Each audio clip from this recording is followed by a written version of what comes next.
What's up, guys? Thanks for joining us on SpawnCast every Saturday night, 9 p.m. Eastern Time. Before we get started with anything, even introductions, we do have a sponsor this week, which is really cool. It's actually our first sponsor. They are allowing us to give away a Mario Kart 8 Deluxe on the Nintendo Switch. So if you have a Nintendo Switch and you don't have Mario Kart 8, or I guess you just want Mario Kart 8, there's a link in the description. You can join in there and you can enter, and we will actually announce the winner like 10-15 minutes before we go off air. So we'll do the drawing here while we're talking and everything in about an hour and a half or so, and then we'll announce it and we'll get that sent off to whoever wins on Monday. That's Ukester.com. Check them out. They sell all kinds of cool stuff on their site at good prices, and they were very kind to provide us with a giveaway for you guys free of charge. Definitely check them out. But with that, let me jump over here, and we have a couple people on tonight. Philip is not joining us tonight due to some issues away from the internet, but let me jump over, and we're going to start with Max. How are you doing tonight, man?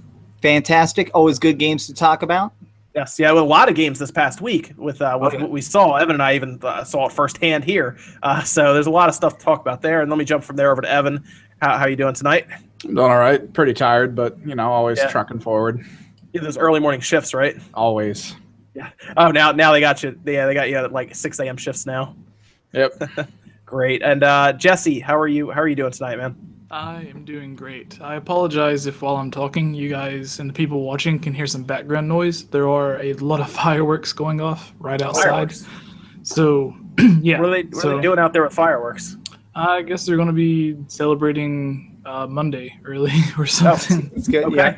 All right, then. Sure. It's New Zealand Father's Day, and how dare you forget? Yeah, great. That's awesome. So we had a bunch of stuff happen over the week, actually, like a lot of stuff, surprisingly. And we had PAX. PAX West is, I guess, still technically going on right now, right? I guess it's still going on. I think it's still in full swing. Yeah. Yeah, because we had a ton of stuff. We had the did you guys catch? I know Evan did because he was here with me. Did you guys catch the Nintendo Indies event that they showed off all those indie games? I wasn't watching it live, but I follow the Nintendo Twitter, and they were actually really churning out some of the coolest trailers and stuff. So I got a very live recap of it. Okay, good. Wow, yeah. It was. They also put up a trailer, and it was going like they had a ton of stuff. Did you see the Nindies at night? I saw you on Stream Max, where you kind of jumped on and said it was kind of late to be to be streaming, but I had to do it. It was. I watched part of your stream of it, which was great, and then I missed the rest of it. And then I saw a bunch of people were able to actually capture direct feed footage from a lot of those demos, so I got to see a lot of that stuff that. So many of those games were so cool, and I'd never heard of them. It was just like, and that's kind of my favorite thing is like, that's what should be at a press conference, surprises, and man, did we have tons of them. And I love indie games, so that entire conference was like for me completely. Like it's like they made the entire thing for me. So I was so happy. I'm a fan of like the more creative. Like I know what I'm getting with Call of Duty for the most part. I know what I'm getting even with like a Destiny 2 or a Madden, but I have no idea what, like when we looked up and we saw Morpheus Law or whatever, we had no idea what that was. It's just the creative stuff you see is ridiculous. That was a game Evan pointed out and didn't like as much. But Evan, which game was it that you were really interested in? Because they put up trailers after we watched it, by the way, and had our post show. The State of Mind game that they didn't put up a trailer for that, and I think they put up a trailer for Away also.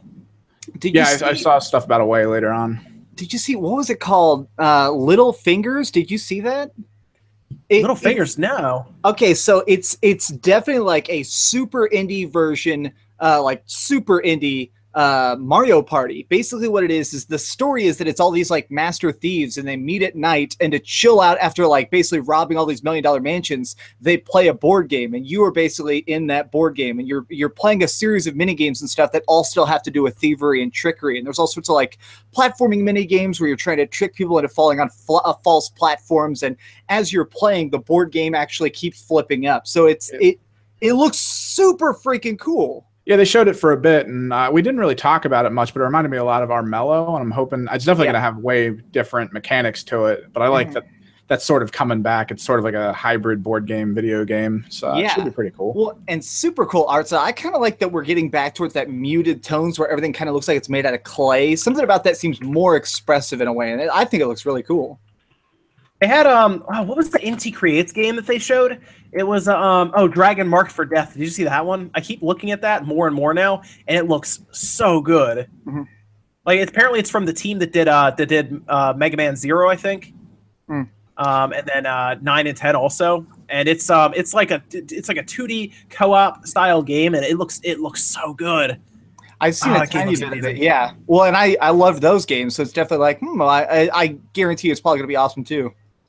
Yes. Oh, yeah. There's so many games there, and then they showed the Nindies stuff that happened, like I said, Nindies at Night, and the big one was, I guess, No More Heroes. That came out of nowhere, like the whole thing where apparently it's going to be indie games. Yeah, which is interesting. A collection, which is something I don't think they really kind of explained well during the conference. Nope. People seemed really kind of. I saw people being kind of sad and disappointed on Twitter. I saw mixed, whereas as soon as I heard the Hotline Miami, people were making one version of it. Like from what I read, and I could be wrong, you guys can correct me, it's that it's a bunch of people sort of, everybody's kind of been given the same script, so to speak, and everybody's doing their own version of it. Yes. Yeah, that sounds cool to me. Like the entire game is built on Unreal Engine 4. So I think what people are afraid of is that it's a collection of mini games, and then everybody goes into, like, you actually go into Hotline Miami, as Travis touched on. But I think it's more Hotline Miami comes into No More Heroes in Unreal Engine 4.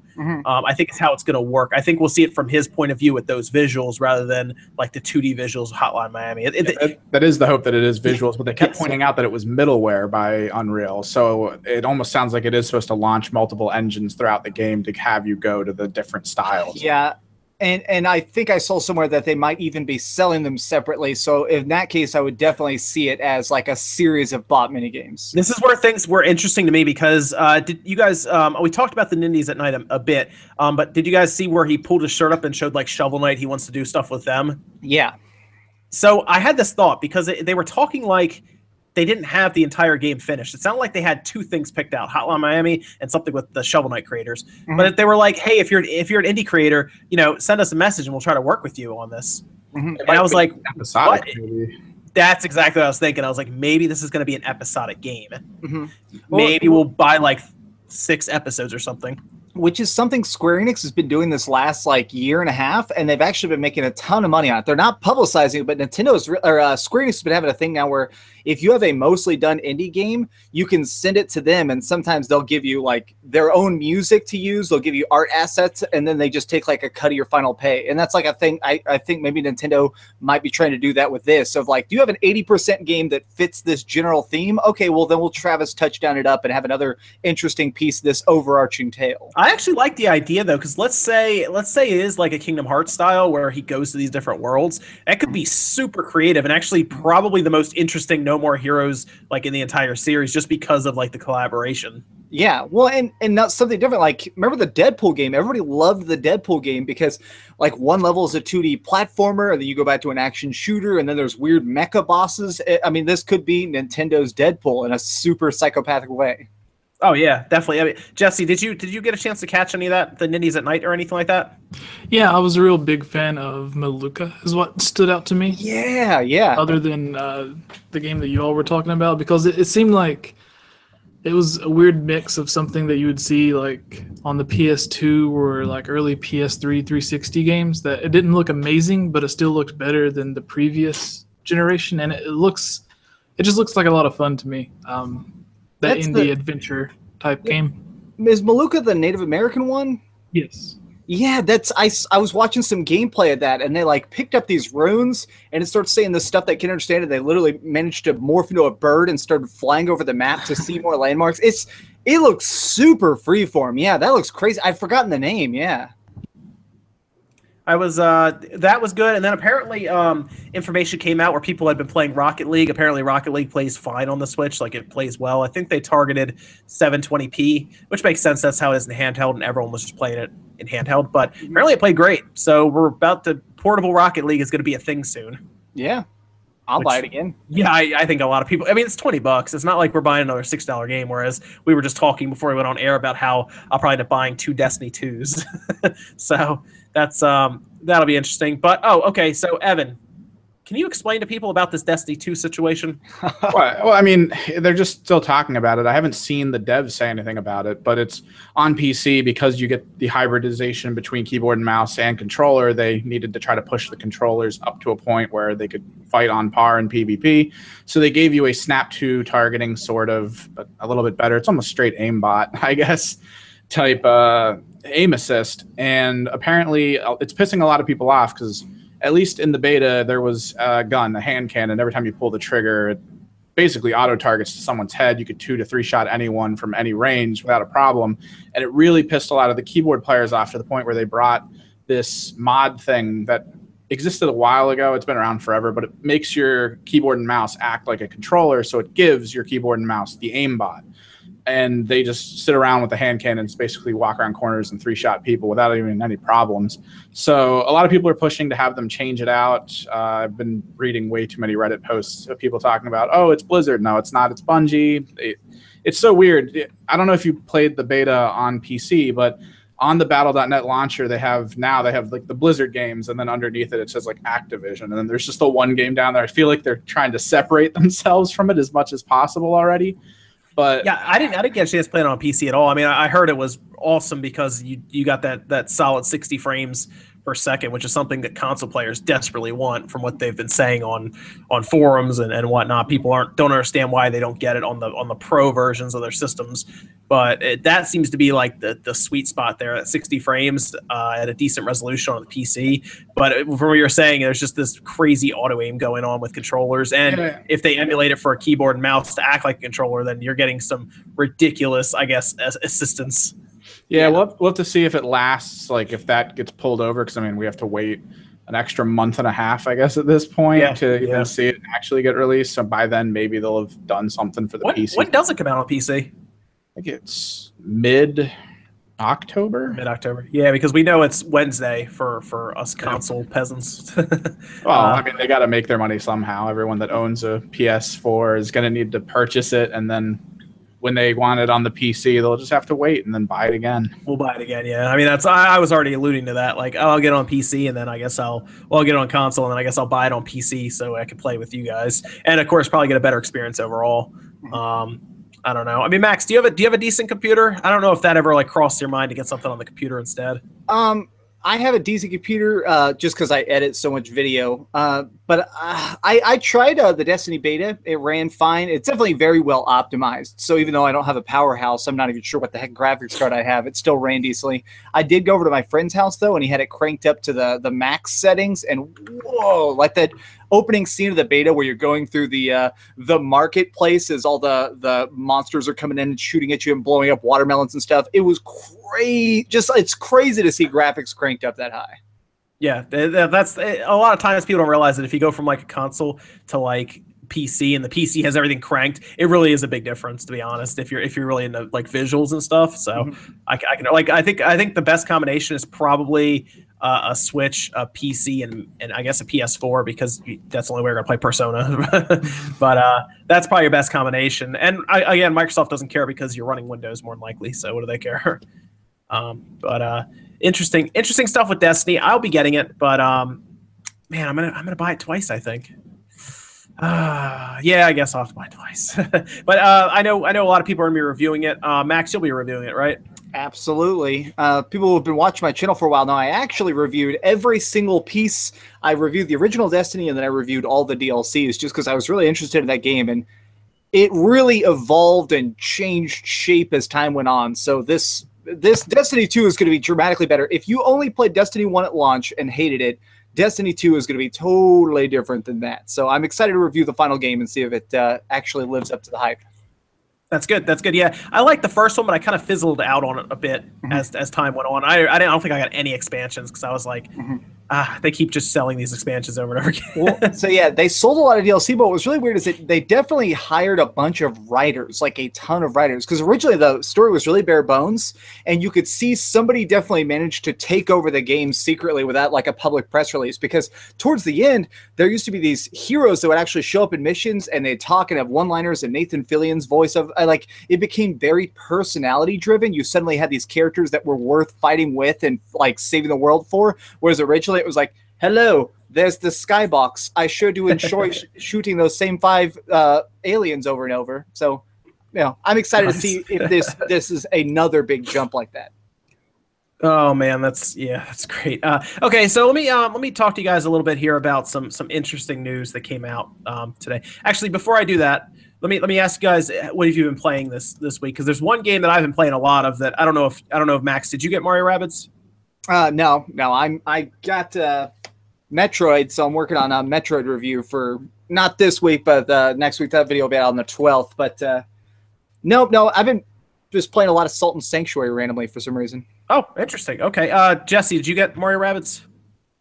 I did, but I haven't been able to play too much of it. I've been busy all week getting scripts written, editing, getting stuff ready for the YouTube channel. So I know that feeling.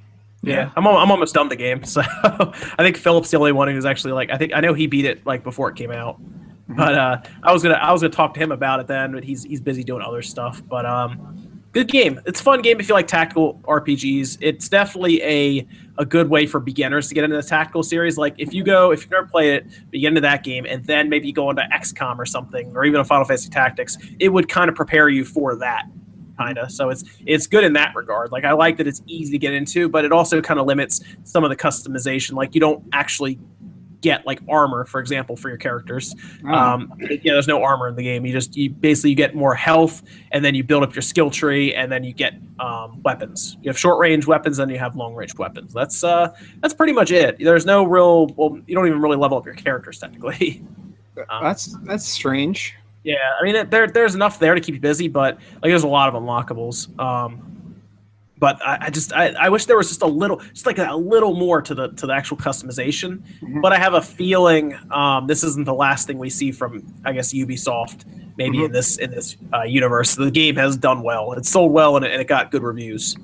They already have the story DLC announced for next year, so yeah.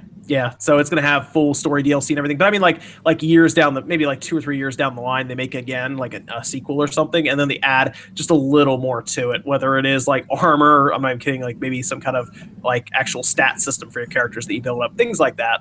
I think it's a good like starting ground though for them.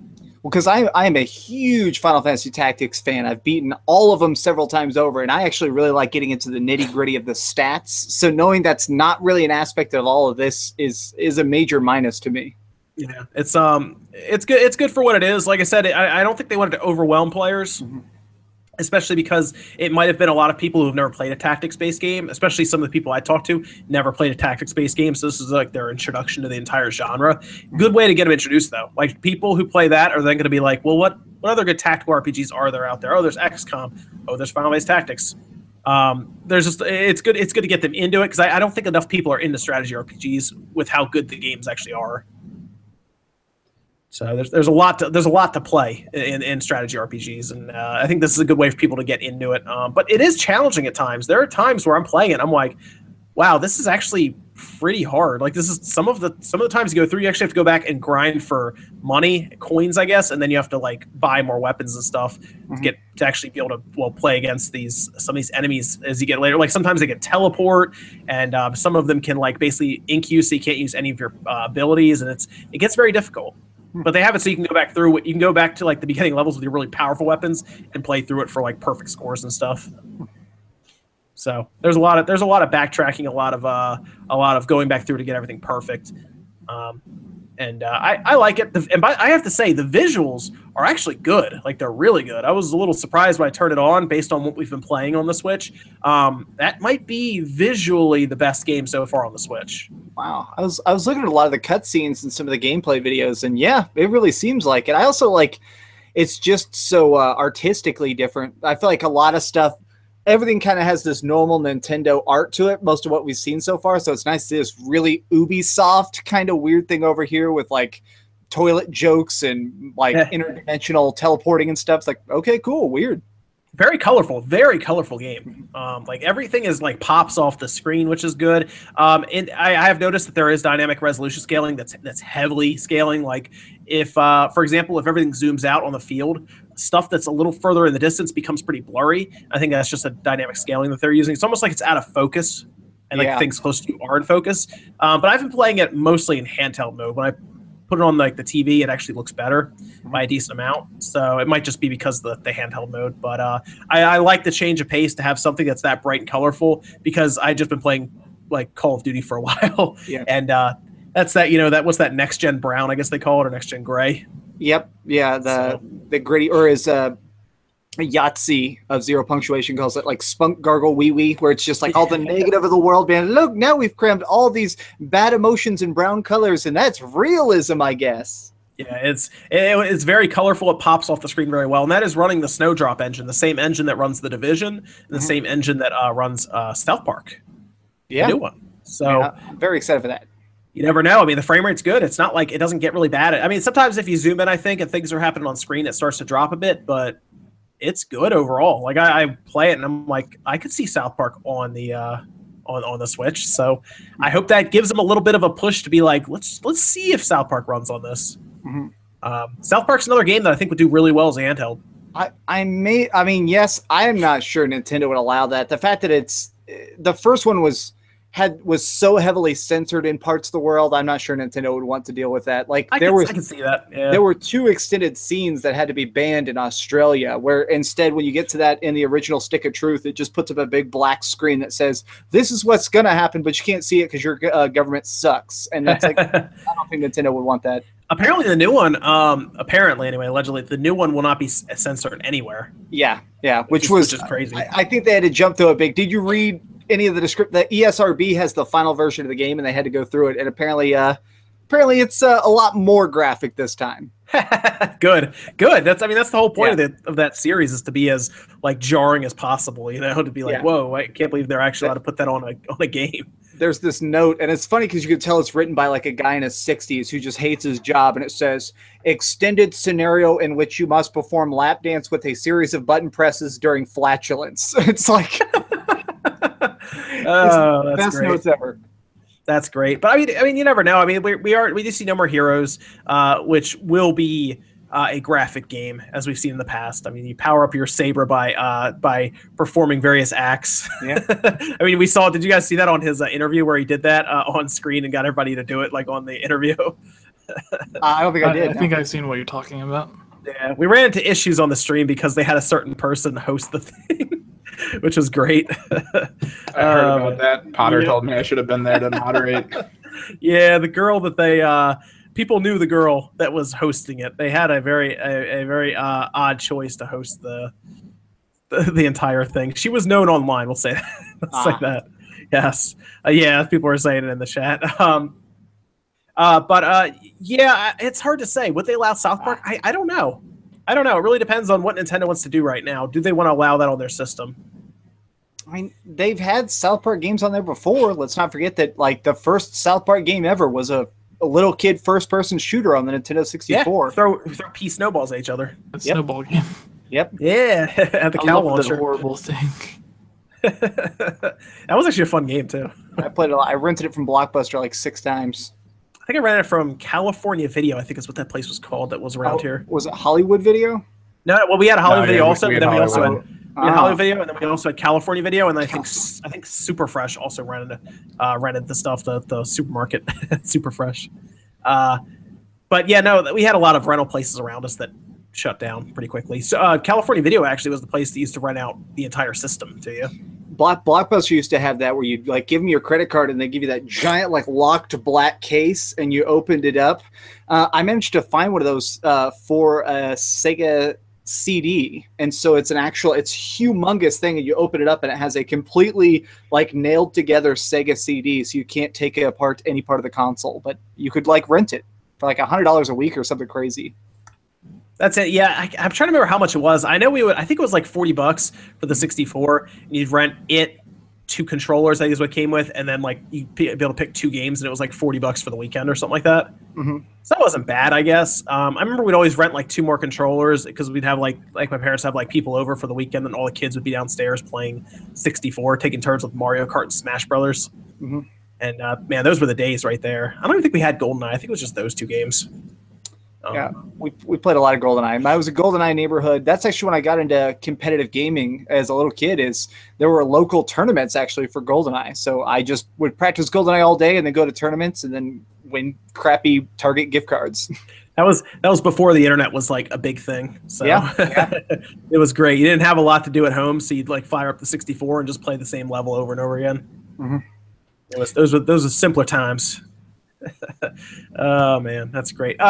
So what else have you guys been playing this week? I kind of took over with Mario Rabbids there for a minute.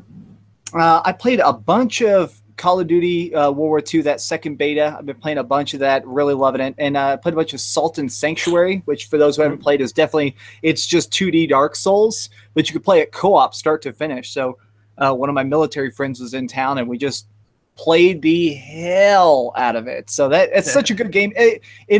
While I was playing it, it made me think that it'd be something that's so perfect for the Switch because it just has a couple buttons. You have like jump, hard slash, light slash, and like roll. And then you could use your shoulder buttons for like messing with menus. And I don't know, it's so simplistic. It kind of makes me surprised we haven't seen it on the Switch. So maybe it's some sort of Sony licensing thing. That's interesting. Yeah, I've played that game before. It's pretty fun. It is. It's fun. I don't think I got super into it. I think I played it for a bit and then I moved on. But it is a fun game. It's worth it. What about you, Jesse? You said you've just been mostly editing. Yeah, mostly editing. Every now and then I'll turn on the PS4, play some quick Mortal Kombat, Call of Duty, stuff like that, but nothing more than like 10 or 15 minutes. That's why I've been picking those games because you can just pick it up, get into it, play a match, and then carry on. Yeah. So, what about you, Evan? I'm still going through that cyclical lull of just like not having something that's going to really grab me right now. I've been checking some of the old games we used to play to see where they've gone to. Like I think finished playing today a little bit of The Division. Not much has changed.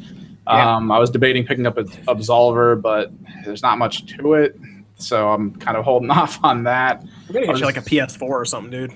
I mean, even then, it's still the same thing. I think I've cycled through about 6 or 7 games since the Destiny 2 beta went down, and nothing's really holding me right now. You want to play some like Persona or some Horizon Zero Dawn? Not really. Yeah, I mean, by this point, Horizon Zero Dawn, I would have beaten it. Like, and then what am I doing? And it's the same. It's my same issue. Yeah, this is the waiting time right now for games. I think like we're just there.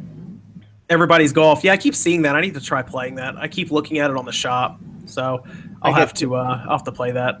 I got sent a game this week. It's probably one of the worst games of the year, easily. It's called Dead Alliance, and as weird as it is, you buy the single player and multiplayer separately. And since they sent me a review copy, it's everything in one. But it is awful. It is a cell phone game on consoles. What is it called? It's called Dead Alliance. It's basically the distant future. The zombie apocalypse has happened, and now we kind of have it under control. And people are competing in like these Hunger Games style events, I think. And so basically, you're dropped into an arena, and there's a bunch of zombies. But the way you win is by killing the other players. So you're kind of just avoiding the zombies or using zombie lures to try and grab people. But the problem is the controls are garbage control. So because of it, since I'm even semi-competent, I was just getting like 75 kills every match because every other player literally cannot even move. They're just like stuck, and so I just run around the map shooting everybody in the head. But it controls like a cell phone game that you manage to rig a controller to. Is that like a first-person shooter style game? Yeah, and it is super. It is one of the worst games of the year easily. It is so bad. It controls so stiff. If you look up, it's $40. Yeah, it is so bad. It is a cell phone game that they shoved on consoles the last seconds. It's on PC also. It does that annoying thing where like it has so many loading screens, which I don't mind. I don't mind a loading screen if the game's good, and I hate black loading screens. And it does that thing where literally like you're like it's the opening screen and there's like a zombie moving at like 4 frames a second, and you click like I want to go to multiplayer, and it just like black screen for 15 seconds. Like, did it break? And then all of a sudden it just like you're just randomly in a lobby, and it's like choose one of these 15 loadouts of like 5 crappy sniper rifles or a machine gun. It's so untested. Wow, jeez. And it's just it was one of those times where I was sent a game and I was like, man, I'm going to record some footage just so I could talk about how you should not do this. Yeah, you sent me a game, and now I have to tell people not to buy it. Thanks for that. Yeah. That's amazing. I've seen people have to do that before, where they feel like they have to put a review out and say something good about it. But if it's just not worth the money, it's just not worth the money. It's also one of those things where I'm not even going to do a full review just because it would take so many hours out of my time, and it's so bad. The whole thing would just be 5 minutes of me banging my head on the microphone. So I think I'm just going to record some footage in case I need to reference it later. But God, it is trash. Wow, good to know. Good to know it's bad. I probably, I probably would have never came across it actually if you hadn't said anything. Like, it's just one of those weird things where it looked cool. I mean, when I first saw it, I was like, "Yeah, man, I like shooting zombies." Oh, it might be like Left 4 Dead. No, it's Left for Trash. So is Evan? Are you just in the holding period until? Yep, just in a circle pattern. Because just wait until Destiny. Well, the problem is the Division announced a patch that it's one of those things where it's like, man, this should have been in your game when you launched, but it should be cool to check out. But that's not out yet. And then Warframe, weirdly enough, did the same thing where they just announced a large open world map with tons of stuff going on, day-night cycles, bosses that appear at night, and all this really cool stuff, and it's not out yet. So it's basically me waiting for which one of those drops first or if Destiny 2 lands, and then I just do that. Need to get your console, man. It's not going to change anything in this moment. This month and next month is going to be just that sequence of events of just waiting for games. It happens every year. I guess I don't have. Maybe it's because I'm a reviewer and I always have like 15 things on my plate. But personally, I'm really, really excited for the Dishonored Death to the Outsider DLC coming out on the 15th. That is going to be so legit. I never got into Dishonored. You did, Evan. The first game was all right. Second game I never really picked up, though. So, well, what's really interesting about this, because I got to actually talk to the developers at QuakeCon, and they straight up told me that this is going to basically blow up the universe. It's going to be one of those things where they liked 1 and 2, and 1 and 2 they made their money back, but they're not sure they're ever going to do a Dishonored 3. So the point of this is you're literally killing God, and once you kill God, they're like, all right, so that way if we ever make a Dishonored 3, like everything's totally free. We don't have to worry about keeping the art style or the play style or anything. And we can just like, oh yeah, we killed God, so now everybody's plays like this. That's interesting. Yeah, see, I just didn't get into the Dishonored series. I've considered, I have it, like I own them. I just haven't played them yet because they were on Steam. Man, whenever Steam sales come around, I end up with so many games that I have yet to play. It's ridiculous. I don't know if Max, you really get into the Steam summer stuff or the Steam winter sales where games are like $2.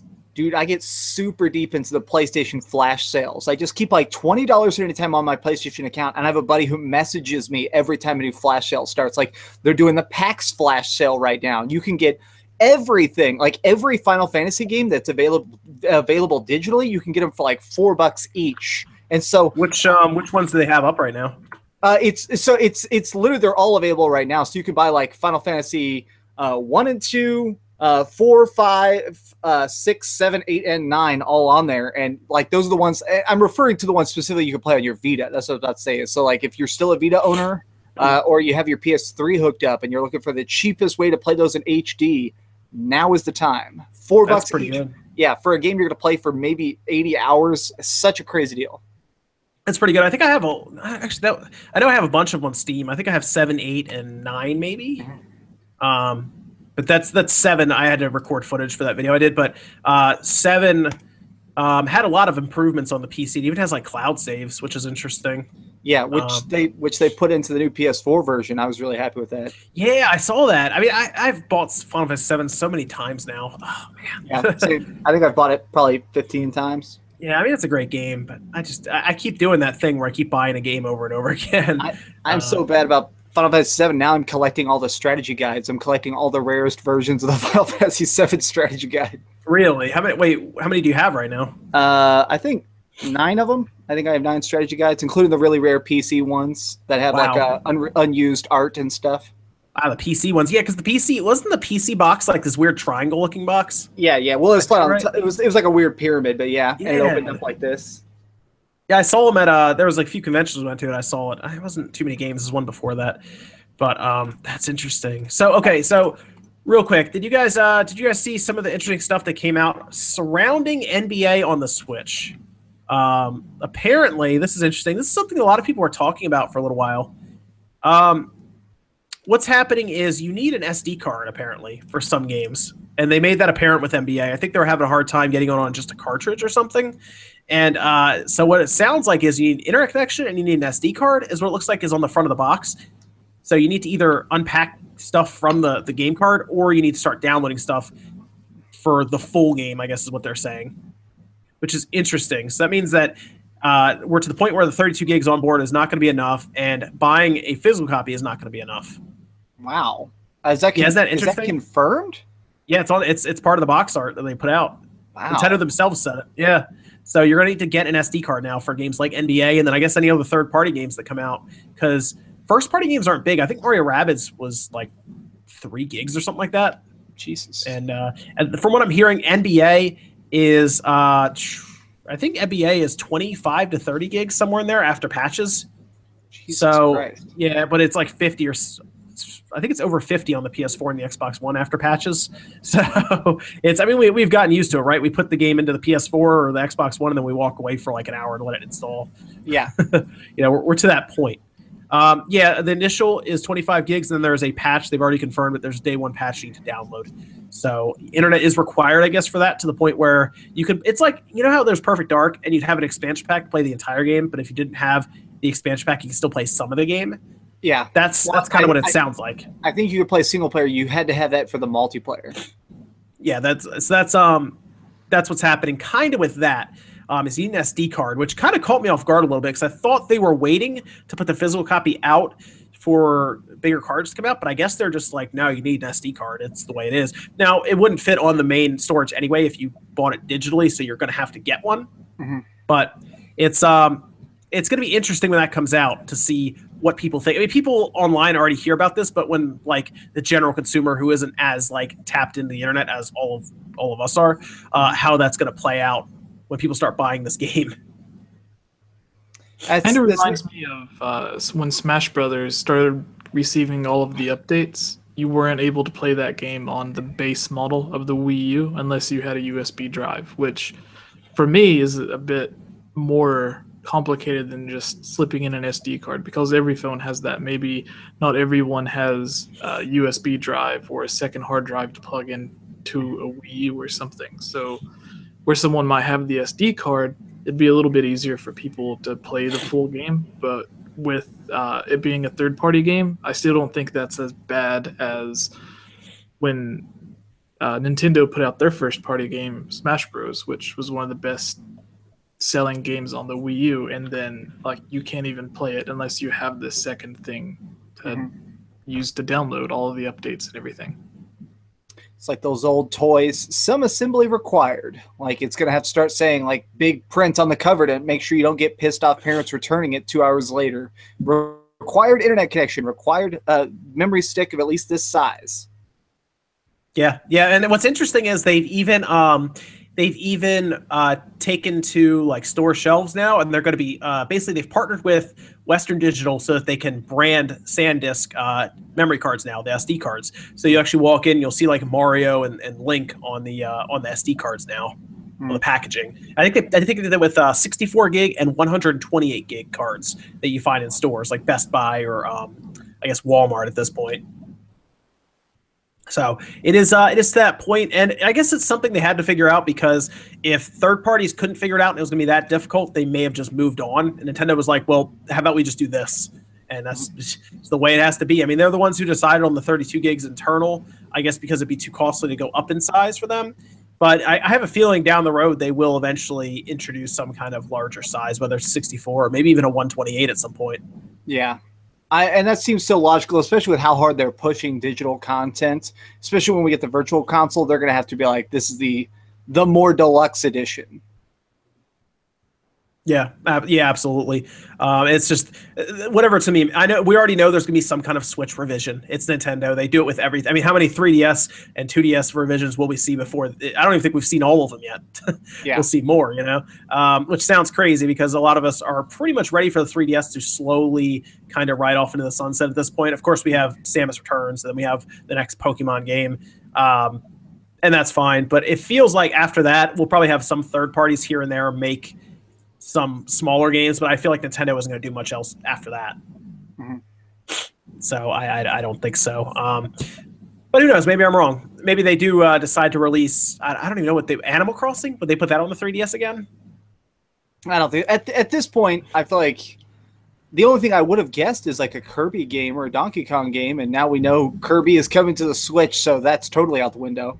Yeah, I think Pokemon may be the final hoorah for the Switch before it gets sent off into the abyss. Or not the Switch, the 3DS. Yeah. I mean, it's probably time. I mean, the 3DS had a good run. I know they don't want to leave that install base behind because I think people still buy the 3DS a lot right now, which sounds crazy, right? But people do. So in their mind, they might not want to walk away from it, but eventually they're going to have to decide, where do these games go? Because you're kind of dividing your third parties too, because some of them may just want to make games for the 3DS because it's cheaper and the install base is bigger.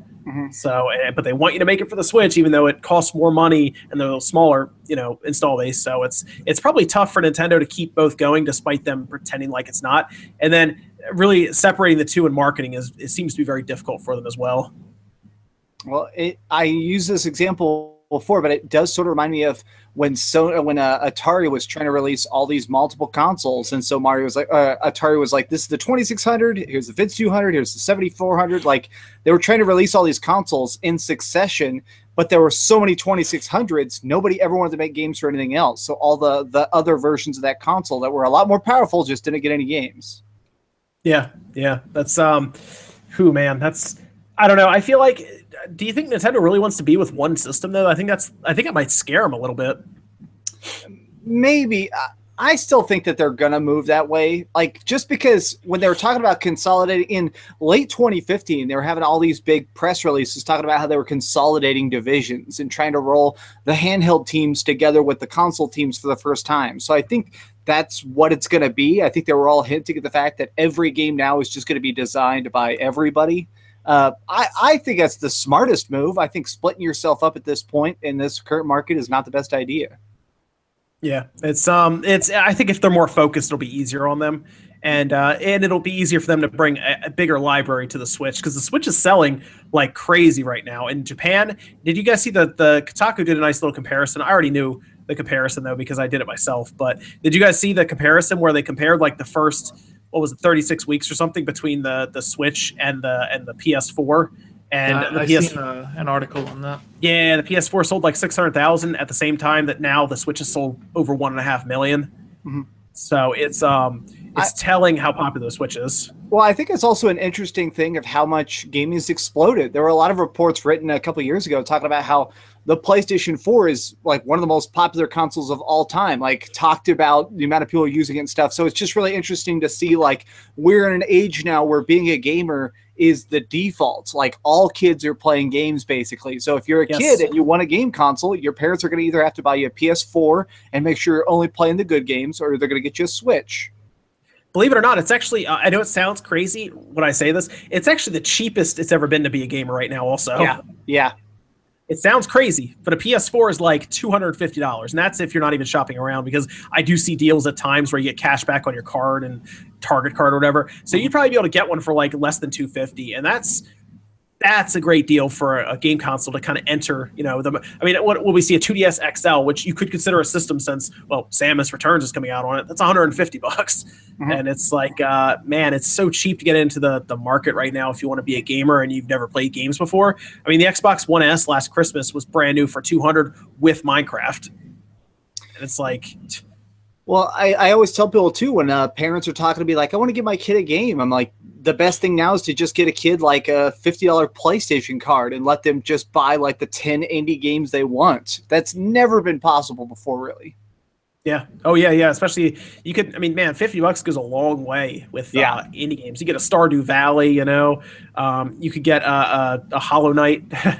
There's a lot of stuff you could buy with that $50 card and have hours and hours of gameplay, whereas now you have to buy one game, and that wouldn't even get you the $60 game. So it's like, geez, it's a great time to be a gamer right now. I will say that there's just so much to play right now. It's insane. Like, I'm constantly like looking around at games that I have to play. So, I will say though, this week so far has been taken up by Mario Rabbids, but for the most part, I want to do some other indie games, especially after the Nindies came out and showed just so many good games coming to the Switch and other platforms too. Like that Super Meat Boy game looks like it's going to be a blast. I'm kind of like this. I do not like Infinite Runners. I know they're very, very popular, but I do not like them. So the fact that Super Meat Boy is becoming one is not super hot to me. They had, they had their interview and they said it's not an Infinite Runner, whatever that actually means. They said it's divided into levels, but you're right, it does look kind of like an Infinite Runner. I just don't like the games where it's like, hey, you're running at full speed, and instead of like having to worry about timing and placement, is literally just a matter of like almost playing it like DDR. Like games like that, you can literally memorize the motions and play with your eyes closed. If you know where every jump happens, I don't know. Well, they said it changes also. Apparently that the entire world changes. It's like, what would you call it? Procedurally generated, I guess. To where things change as you're playing through it. which is interesting. Yeah. So I mean, it's gonna be fun. It's hard. Super Meat Boy is not an easy game, and apparently it's gonna debut on the Switch. Apparently, so it'll be on the Switch, and then it'll go to other systems. Yeah, so it's gonna start there, and then it'll go to the other systems after that. So that's gonna be interesting when that comes out. But man, it's so easy to be a gamer now compared to how it used to be. Is what I was saying before. We're very expensive back in the day. I know the Xbox One X is considered expensive. It was even more expensive way back when. Trust me. Yeah, like, well, I always tell people, like, if you thought the $600 PlayStation 3 sucked, imagine in the times of what was it, the 3DO. Yeah, the 3DO, wasn't that like $800 or something? $800. Yep. The SanDisk, the Laserdisc console, that thing was like $1,200. It's like, yep. Convince your parents to buy that. Yeah, right. And games were like, you know, even if you look at the $80 price tag on some cartridges back in the day, and then the $60 price of CDs or games on discs or whatever now, even if there is that $20 difference, the $80 30 years ago was a lot more than it is today as well. So there's also that, which inflation's a big deal. Yeah. Yep. So right now, not only consoles, but video games themselves, even if it is $60 for the disc and then $20 season pass, that $80 is still a lot cheaper than like the $80 you'd spend on a full cartridge back in the day. That when it released, that was it. There would be no updates or patches to fix anything. As soon as you bought the game, that's the game you get. If there's a game-breaking glitch in it, it's no one really cares. Yeah, that was it. Well, you can't patch it either. Yeah, and that's the reason I made a video this week defending Final Fantasy 15, and I think it's really interesting. Like, I'm a guy who grew up playing so much Final Fantasy as an adult. I still love it, and it's interesting to have a game that keeps growing and changing. I keep getting new chapters that play completely different. I keep getting all these free updates with the festivals, like the Chocobo Festival and now the Assassin's Creed Festival, and it's like, yeah, they're weird. Yeah, they don't quite fit the storyline, but holy crap, they exist and they are free. Yeah, isn't that interesting? Yeah, they're doing a lot of the free DLC and everything. But let me ask you this: I saw your rant video, by the way, Max. You were talking about how Final Fantasy people are thinking that Final Fantasy is kind of I guess they're stretching it a little thin and trying to get a lot of money for it. But I mean, that was a very costly development, obviously. Yeah.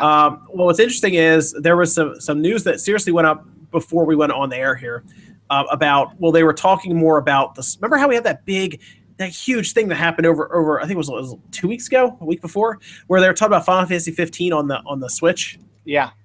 Because they alluded to it. Well, apparently people caught up to them and asked them a little more about, well, what's going on with that. Apparently they clarified further, and they said they attempted to load the Luminous engine on the Switch, and it didn't run very well for them. They didn't try to optimize or anything, but it didn't run well. But they did say Unreal Engine 4 ran fine, and Unity ran fine for them, which runs Kingdom Hearts runs on Unreal Engine. Yeah, so that is a super huge flag that we're not going to be getting the Final Fantasy 15 we know on Switch, but it could be something in that universe on Switch. Yeah, they don't even have to really use the Luminous engine. They could use the Unreal Engine, to be honest, if they just want to build another game down the road. What that really also tells me is don't expect anything from them soon. It sounds like they haven't made any progress. They haven't started with a lot. They basically loaded it up, checked it out, played around with it. The way they make it sounds like people in the office just have Switches, and they were, on their lunch break, they were like, hey, get the Luminous engine over here. Let's try it on the Switch. Something like that. But the fact that Unreal works is interesting because someone else also pointed out in the chat, Final Fantasy VII is also running on Unreal. So they have experience with Unreal. And they may want to move to the Switch with something from that universe, like you were saying, Max, maybe something original from the Final Fantasy 15 universe, something I think would be more interesting anyway, rather than try to take Final Fantasy 15 and kind of, mold it to the Switch. Why not try to build something for the Switch from the ground up? So just while we're on the topic of Final Fantasy, I heard a crazy freaking announcement, like a little hidden detail thing that was kind of slipped up in an interview that no one's really reporting on. That's really interesting. Tabata, apparently, who is the director of Final Fantasy 15, apparently he is allowed to make anything, like his bosses apparently said he can make whatever he wants involving Final Fantasy 15 up until January 1st, 2018. And when that happens, he basically has to either announce a new major project so that they can get hype going towards like another Final Fantasy 15, like a full-fledged thing, or he has to begin work on Final Fantasy 16. Something about like, so sounds like those who are kind of annoyed that we're getting like all this Final Fantasy 15 content, it looks like that could be drying up soon. It looks like they may have just had it as this solid year of Final Fantasy 15, and they've made hundreds of millions of dollars off this, and they're going to put him, since he is such a great director, onto the next project. So wow, okay. Any future Final Fantasy 15 style stuff, which may still be something on the Switch, may be very, very different, which could be good. Yeah, wow, that's interesting. Yeah, really gets my brain boiling. Ever since I heard that, I was like, whoa, what the heck could that even mean? Yeah, wow. I wonder if they would consider leaving the Luminous engine with Final Fantasy 15 and moving on to Unreal Engine or something. That would not shock me, just because they are a company that's so obsessed with innovation and shifting stuff around. Like every single game has to have a totally new combat system, a totally new writing style, like totally new characters. So it wouldn't surprise me if they were also like, man, that engine was such a pain to work with. Let's just jump over here where this works a lot easier. Yeah, Unreal Engine would work a lot better across, because it seems like they're now on the same boat as, let's just put this game on everything at the same time. I think Final Fantasy 15 going to the PC is them basically saying, hey, the next time we make a full Final Fantasy, like a 16, it's just going to be on everything. It's going to be a PS4, Xbox, or I don't know, what are we, PS5, Xbox 2 and PC. We'll just drop it all at the same time, and Unreal Engine will let us do that, right? I mean, that seems like the way to go. With Unreal Engine, there was the interview a while back where it was Al Numa, maybe the president of Nintendo, I forget who exactly it was, but he said that all of the Nintendo developers has, in his words, perfected Unreal Engine 4 on the Switch. So I don't know what that means, if they just say, hey, yes, it can work on the Switch with absolutely no problems, or if all of the developers are actually experienced with developing or experimenting with the engine itself. I think it's that second thing he said. I think they have basically, shut themselves into like a room and just poured over the code and the instructions essentially for the whole thing. And they are to the point where if somebody wants to program for the Switch, they are to the point where, okay, it's running, your stuff's running on Unreal Engine 4. Awesome. Here, we'll help you put it on the Switch because we understand it completely. I think that's kind of what they were trying to say. So, like Yoshi, the new Yoshi is running on Unreal Engine 4, for example. Yeah. You're going to see that a lot, probably. They're going to take advantage of Unreal Engine 4 because, as we're now seeing, Unreal Engine 4 seems way more versatile than the previous iterations. We see, like, what's that vampire game? Code Vein. That's on Unreal Engine. Oh, yeah. Surprising, I think, to a lot of people when they saw that that was Unreal Engine, because it doesn't look like it would use that. I mean, Kingdom Hearts, it's going to use Unreal Engine. So it's games that don't need to be super realistic can still use it and work well, it looks like. So I think you're right. Jesse. I think it's they know what they're doing. So if you need help, get it on the Switch, because of course it has to work in this different, not drastically different, but this different clock speed with handheld and resolution, and then it jumps to the screen with full speed clocks and 1080p. We can help you do that, I think is what they were saying. But pretty interesting there. Oh yeah, and somebody else is saying that Tokyo Game Show. You guys remember Project Octopath Traveler, right? Yep, been thinking about it every night before I go to bed. It looks good, doesn't it? It looks very good. I'm really excited for that game. Apparently, we're going to actually hear more information and see it pretty much in action at Tokyo Game Show. Cool, yeah. I'd like to see, since we saw so little of it, it just seemed like the ultimate, like, hey, you want to see a Super Nintendo RPG redone now? Like, yes! So hopefully that's what it really is. Something it does look like cool. It kind of looks almost like that mixed with almost like a 3D Game Heroes kind of thing. Yep. Man, it looks so good. Like, it looks like it's such a fun game. And then Lost Sphere. Did you see the trailer for Lost Sphere? I did. I've been seeing a lot of stuff on that. Dude, it looks like it has like a Xenogears look now. Yeah. It looks really, really, really, really good. It's one of those games that I am just, whatever console it comes out on first, no matter what console, I got to play that day one. I think it's coming out on every system, I think. Yeah, all at the same time, I think. Oh, if it's Universal, then hell yeah. Man, I got to get my hands on that. I loved I Am Setsuna. I gave it a 9 out of 10. I loved I Am Setsuna. Oh, good. Yeah, you'll like this one then. Apparently, it's I Am Setsuna, just more. Yeah, I mean, because it's that same that company, Tokyo RPG Factory. Their job is literally to create a new RPG every single year. So they're probably all going to be pretty much the same with like quirks and changes. But I'm totally on board with that. Yes, I'm ready for that. Okay. This is funny. Let me talk to you guys about this for a second. So GameStop, you guys are familiar with them, right? Yeah. Did We you? worked at GameStop for a while, so Oh, when did you work at GameStop? Was it a while ago, or? it was. Well, I've worked at several different used video game stores, but I worked at GameStop during the launch of the Xbox One and PlayStation 4. Oh wow. Oh, okay, cool, very good, very good. Well, did you guys see that they're introducing? At least it's rumored, but it looks like it's pretty much happening. Apparently, they're introducing a competitor to Best Buy's Gamer Club. I don't know if you guys have any of the Best Buy Gamer Club stuff where you get 20% off new games. No, but my friend swears by it. Yeah, so what happens is if a new game comes out and you have the Gamer Club, you walk in and instead of it being $60, it's $48, like on the spot. That's it. Oh, that's awesome. I knew they were testing out the game rental thing, but I didn't know they were doing something like this. Well, this is Best Buy that does that. GameStop introduced it where it's not going to have that and it's going to cost twice as much. What? Yeah. Apparently, it's 20% off of used games with GameStop, not new games. And Best Buy Gamers Club is $15 a year, whereas GameStop's is $30 a year. And people are just ripping into them because it's hilarious that it's just not a very good program because they can't offer 20% off new games. Does it have any other benefits aside from that, or is it just new? I had it and I saw it, and it was like hardware. I think is the same, but you get like a coupon when you first sign up. It's so weird. I mean, I don't know. It's one of those business decisions that is just so weird of like, how can we get more money from the people who forget that they have a subscription? I know, a bonus subscription. See, here we go. Oh, they did. One of the things is you do get free 2-day shipping from their website. So it was kind of like an Amazon Prime thing. But if you guys don't know, if you have Amazon Prime, they also do the same thing that Best Buy does, which is 20% off new games. Yeah. Well, that Best Buy thing is super good. People, I have a friend who stacks deals all the time. I have a friend who's like the most obsessive bargain hunter on the planet, and he will just be like, all right, if I buy these 5 games for this cheap, I could trade in 4 of them with this coupon. And so he always tells me about get Gamers Club and go up, $15 a year. You'll make it up in 1 month. So, oh man, so he's like running back and forth between stores to trade it in. he is that guy. Yeah. Oh man, it's Elite Pro benefits 30 points for every dollar spent. I think that's for their website where you get like points, gamer points. 20% off pre-owned software and accessories, 20% extra trade-in credit on software accessories. It includes tech, I guess, like iPads and stuff if you trade those in.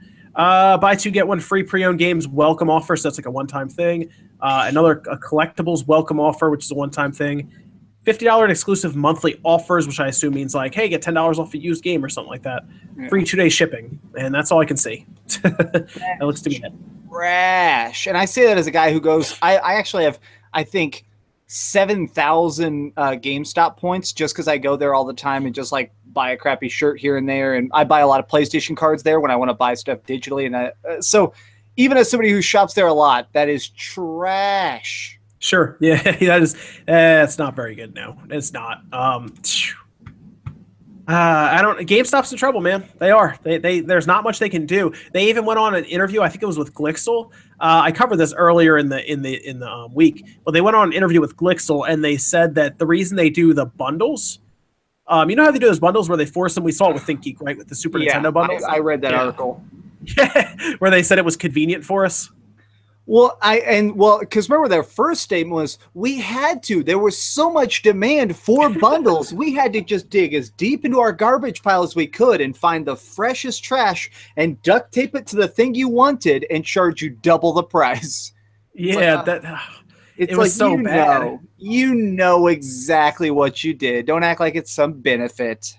Yeah, they were acting like they were doing us a favor, and I saw that and I was like, "Oh man, just tell them that you just need to make money because you're a company." Like, yeah, I feel like I really appreciate that, especially when it's somebody like Elon Musk kind of coming out and be like, "Hi, yeah, we're going to be charging more for this type of device here, so I can build rockets so you can go to vacation on Mars in 2099." It's like, okay, cool, yeah, I'll pay.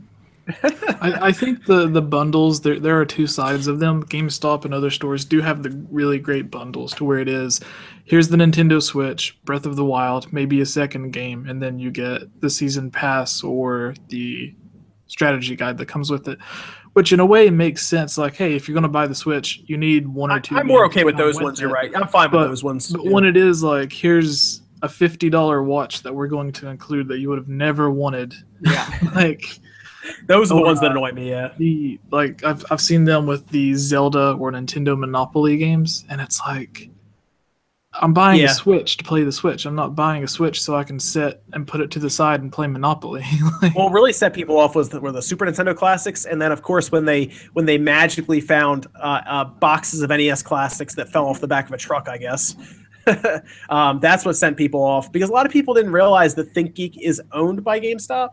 They didn't realize that, so I think GameStop was trying to pull that by just, oh wow, ThinkGeek, they're not called GameStop guys, go buy from them.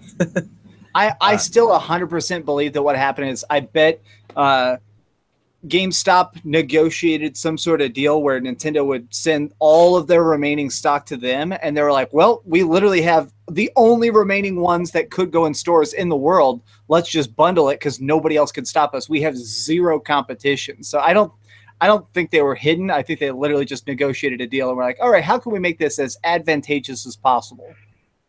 They did this weird thing too, where they were giving away NES classics, which was odd. Like for a full month, they were giving away 100, but you had to like go into the store or something to enter. I don't know. I mean, it makes sense because then you generate foot traffic. But yeah, did you see this? Is totally random, but Kotaku is like, as a joke, doing a play-by-play analysis of. They have a single at PAX right now. There's a giant Nintendo booth, and in the very center of it, there's a single. SNES Classic inside like a bulletproof case and surrounded by guards that you can like take pictures of your members of press, and they for some reason are like doing a play-by-play like no one's tried to smash the case yet, and they're like, it's 9 a.m. we've came back, the card inside the case is moved, so clearly an attendant managed to open it. I see that. Yeah, that's funny. That's, oh my gosh, that's insane, man. I really need to go to these conventions at some point. Yeah, like I have not been to any convention. I need to go to one of them. I mean, I have fun going to.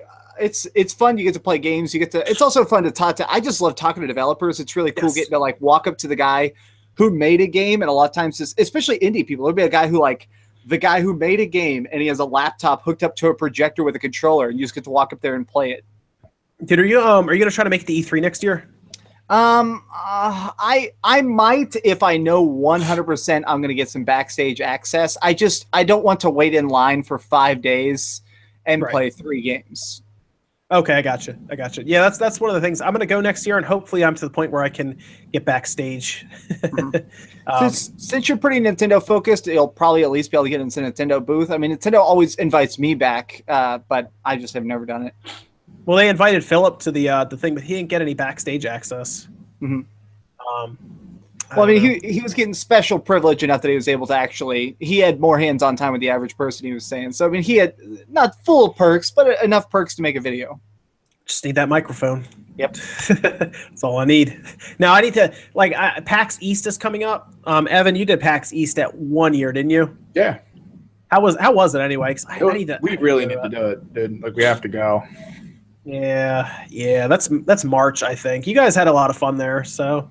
Yeah, it was pretty crazy. Just some of the stuff we were hearing about. We did get to spend a lot of time with the developers and do some of the after parties, but I think there was an event that went on a boat. Like, they actually had a game running that everyone got to go out and play. It was pretty awesome. Did y'all see the Twitch party that happened last night? What? At PAX West? PAX invited all the biggest influencers up to this special thing, and people were like, what's going to go on? And they basically were invited in this room. And they just turned this giant, the whole wall of the room was a giant aquarium, and a scuba diver was swimming around while everyone's having this crazy party, and there's a guy raving inside a tank with a giant bunch of Twitch swag underwater. What? Yeah, there's tons of pictures of people just being and there's a bunch of of course there's a bunch of pictures of people jokingly putting their hand up against the glass, and the scuba diver guys with all the Twitch swag being I love you from this side of the window. That sounds ridiculous. That sounds like it was definitely probably sorry. I was just gonna say it was probably $1 million thing total, counting wow, all the free drinks, all the catering, all the stuff, plus Mr. Scuba Diver Twitch. It's $1 million party for such a tiny publicity stunt. Yeah, it makes me think that some of the people that was in charge of Twitch were just sitting around hey, we have all this extra profit. what can we do with it aside from investing it back into the business?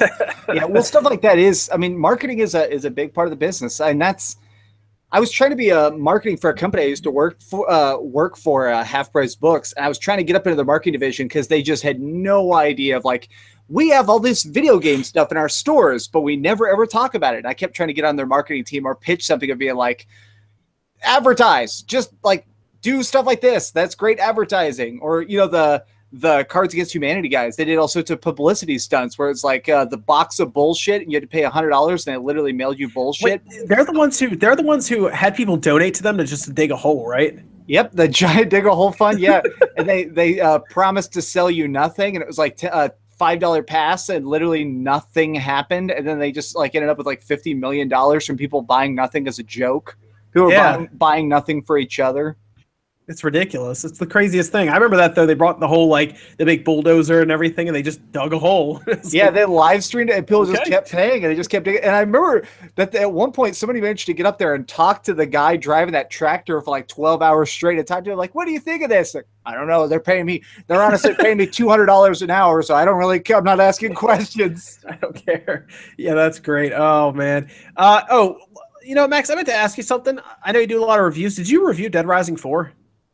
No, I didn't. I ended up missing. I talked to Capcom, and they kept saying they were going to send me a copy, and they ended up not doing it. So I just reviewed other stuff. Okay. Apparently, it's coming to the PS4. Did you see that? Yeah, I'm excited for it. I'm excited for it, but I'm also not. My friends who are really, I'm pretty into Dead Rising. I literally own all the games, even the weird spin-offs like Chop Till You Drop. But a lot of people say that it is a really bad ending to the series. So I'll probably play it, but man, I'm hoping it. I'm glad it's coming to the PS4 just because I hope those devs finally get paid decently. Yeah, the hope is that the PS4 it did not sell well at all on the Xbox, but I think it sold 500,000 copies. And like that's it. And then the PC, even the PC couldn't help it to 1 million copies. That's not good. Yeah. That's pretty bad. I was a little shocked when I saw it because that was supposed to be like Microsoft's big, really their big seller for that holiday, and it didn't work. Well, they advertised it so much, and it just did not move. They did like the whole holiday theme where he was like lighting like a Christmas tree full of walkers on fire and all that stuff. Yep, and taking there was like the original trailer where he wraps the zombie in Christmas lights and takes a selfie with him and lights him up and stuff. So. Like it's crazy it didn't do well because I thought, man, for the first one on the 360 sold well and the second one sold well too, and it's like, man, the series has just like dropped so much. Yeah, well, I think 3 going exclusive. I hate to say anything bad about Xbox undoingly, but man, as soon as you say Xbox exclusive in your title, you're guaranteed you're going to be cutting your sales in half, if not 25%. Yeah, it's that's tough. That's tough to see that happen to a franchise. I like the first one a lot. The first one was a lot of fun. It was such a cool idea when it came out. Just the part in the game where you get in the car and you just start going down like the parking garage full of walkers. I got every achievement. I got all 1,000 gamer score, which included, so you had to save everybody, beat every psychopath. You basically had to do like 10 different runs, and then the final thing you have to do is kill 54,000 zombies to get the Mega Man outfit. That's great. That's good stuff. That game was so much fun. It's just sad to see where that franchise is going. Yeah, man. Oh well. What can you do? What can you do? Oh, did you guys see the Sonic Forces stuff? Some of it, yeah. I wasn't able to see it. Okay, did you see the costumes and the price and everything they released? Yeah, the Persona 5 costume. Yes, Persona 5 is going to be on a Nintendo and I guess a Microsoft system at that point. Yeah. There was a viral tweet that I really, really loved, and it was this one where it was like a zoom in of the creepy like Sonic wearing a Persona outfit, and it said, "Look into my hedgehog eyes, not at my giant creepy human hands." And it was just a zoom in of the creepy giant, like "Hello, my love." Like, oh no. Did you you guys saw the pricing on it? Wasn't it? Is it 40? It's $40. Yeah, a little surprised at that. I thought they were trying to push this like it was going to be like when they showed that price. I was like, oh man, I got a little worried, to be honest. I don't know if they were looking at Mania and this combining together as like their $6 game overall, but it is. So early this year, Sega straight up said that Forces and Mania are in competition, and basically whichever one sells better is going to be the new future of the franchise. And so I think that they don't mind making Mania super, super cheap because they produced it for so freaking cheap. So since Forces is more expensive, like we'll make it a little bit higher, but whichever one's profit margin is higher is going to be the new future of Sonic. So it's exciting to see. I think 2D is going to win by a mile just because the hype around Sonic Mania. When I was at a convention recently, there were just so many people with Switches playing Sonic Mania. I bet. It's an easy price to swallow. $20 is easy. Like, you go in there, you're like, that's full Sonic game. Yeah, $20 sounds good. Sure, it's a lot easier to just like get that impulse buy over a $6. Even a $40 item is harder to do an impulse buy on. It's 40. Did you see that it's not going to release as a physical copy on the Xbox One in Japan? Did you see that? No. It's so specific. Apparently, it's going to be digital only in Japan on the Xbox. Well, yeah. I mean, why bother even printing 25 cases?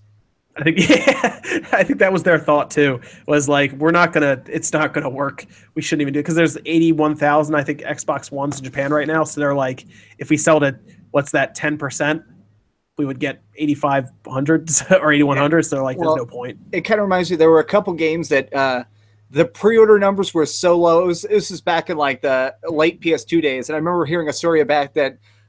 Pre-orders throughout Europe were so intermittent for certain games. They would just print everything in whatever language had the most pre-orders. And so there's some games like this weird Knight Rider game that was produced in Europe for some reason, and it's just all written in German. It's like, whatever. Like it only got pre-ordered in Germany, so just play it in German. What do you want? Oh man, yeah. I'm still looking at this game. I don't know what to think about it. It's interesting. You can create your own hedgehog. I'm sure most people will buy it who are Sonic fans. I know. I'll buy it anyway just to play it. But it's $40. It's a little easier, and it comes with some cool stuff. I don't know. It's tough. I think Mania will win out. I think you're right. Yeah, I do. I think Mania will win out. I can't get excited for it. I don't know what's wrong with me. I'm a big Sonic lover. I even love all the 3D Sonics, and it's just something about Forces just has nothing that grabs me. I can't even explain why. It just looks like it looks like a underfunded fan game that somebody bought and is now shoving onto the Switch. It's kind of like, oh, okay. Oh man, that's great. Geez. So Jesse, what do you think? You think Mania or Forces will take it? I think there are people who are always going to be interested in the retro aspect, but I think for the genre of Sonic or whatever, for the franchise to really evolve and move forward, they need to somehow make a 3D Sonic game work where it hasn't recently. And the reason everyone is so hyped up about Sonic Mania is because it takes them back to the past of all the nostalgia playing it. But I think there's only so much that you could actually do with a 2D Sonic game before it turns into something that doesn't even look like Sonic. So to progress it any further, they need to go back to all of the previous 3D Sonic games and be like, okay, what can we do that people liked from these games and bring it to whatever our new game is going to be and take out what people didn't like about those games and somehow try to make it work. So if the series wants to progress, I think it has to do it in a way that makes people fall in love with 3D Sonic. But the 2D, I think, even if it doesn't sell nearly as well as Forces does, I think it's still going to be there because it is so cheap. So if Forces is the one that takes off and does so well, why not just spend a little bit of money to have a quick Mania follow-up, since the engine, the assets, the art style, everything's already there. So they just have to use what they already have to create new levels. It's going to depend on, I guess it's going to depend on what fans are doing at the time as well. That's the other thing. Like, because they got a lot of fans to do that Mania, I think, right? Yeah. What's his name? Christian Whitehead. He made a bunch of Sonic fan games. They hired him, and he made Sonic Mania pretty much by himself. Thanks, Chad Sarant dropped $2 in the super chat. Thank you. Thanks, Chad. We appreciate it. Jesse, you bring up an awesome point of an article that was written this week that's super interesting. It was one of the heads of Gearbox talked about the fact that he feels like by making Borderlands have that really specific cel-shaded art style. He felt like they accidentally put an expiration date on it. He said the series has a ceiling now, and you bring up a perfect point about the fact of like retro pixel art is back in right now, but if you keep cranking out 2D Sonic after 2D Sonic, you're just going to make that brand expire really fast, whereas 3D is a lot more open, and you can explore a lot more different types of gameplay with it. Yes, absolutely. There's more possibilities with the 3D aspect, whereas with 2D, you probably run out of ideas and stuff to do. Because you can even see in Mania, they pulled a lot from the original Sonics. Yeah, which apparently was required. I was reading that apparently Christian Whitehead had to make it had to be like 60% remake, and then the total original levels are actually the best ones, like the weird new television zone and stuff. Yeah, that's interesting. I didn't know that. Yeah, that's so interesting to me. And it makes sense because apparently each level had to be graded by the original Sonic creators before it would be allowed to like move on to the next one. And so that was like the weird deal he had to do. But I mean, he nailed it, obviously. Hopefully the next game he can do 100% original. So there was, did you guys see anything about Shadow of War that's going on right now? Yes, all that is such a mess. Oh, man. I've seen that it's supposed to be their biggest financial promotion or whatever for a video game. They can't seem to get the PR right for this game. Yeah. So many people are mad at him again now. It's weird. Because there was a I had his name up here actually. Max, did you have the guy's name? I don't it's Mike 4G. Yeah, that's it. Yeah, Mike 4G, yeah. And he's being named after their band, the Orc Slayer. So he's Forgy, the Orc Slayer. Yes. So what you guys didn't hear about this at all, Jesse or Evan? Nah. It's a really sad story, honestly. Yeah, he was fighting cancer for a little over 2 years, I believe, and then he passed away fairly recently. It was like when did he pass away? Well, within the last couple of months, and he's one of the main people involved with this game. Yes, so they did that, and they were like, "Hey, I know." I guess they were like, "Hey, I know what we'll do. We'll add him into the game as a DLC character, essentially." And he basically shows up and just starts laying out any enemies you're fighting. He just like wrecks them in one hit, which is great. And they were like, "Hey, it's $5, and like I guess profit will go towards the family." Is the idea. So in their mind, they're like, we could probably sell 500,000 DLCs or whatever, right? And then that ends up being, what's that end up being? Over $1.5 million if it all goes according to plan. Well, apparently they're going to donate, instead of the full $5, they're going to take $3.50, donate that. And they left out, what was it, like 6 states or something? And then if you're outside the United States, that doesn't go towards them. It just goes to WB. Yeah. But it's still for sale. That's the biggest annoyance of all. And it's something about this really pains me. It's just the idea of like, it's only for 46 or 44 of the states, and if anybody within those territories buys it, they give you this portion of it. The rest they're definitely going to write off on their taxes for charity, and then everybody else in the rest of the world is just giving WB money because all the articles on all the websites are like, "Good guy, WB Games is saving this family." Yeah, that's the problem, because now all of the Gimpler to happening.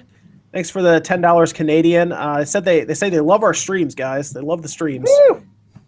They finally caught one. That's good. That's good. We try to keep it the same time every Saturday night. So if you're around Saturday night, we're here. We're here. Although that Sony one kind of came out of nowhere, I will say that. So, no, Max, you're absolutely right. It seems like the media is pushing it as them being like amazing and great. And it seems like recently, like people like Total Biscuit, for example, and Sid Alpha caught on to it and started making videos about it.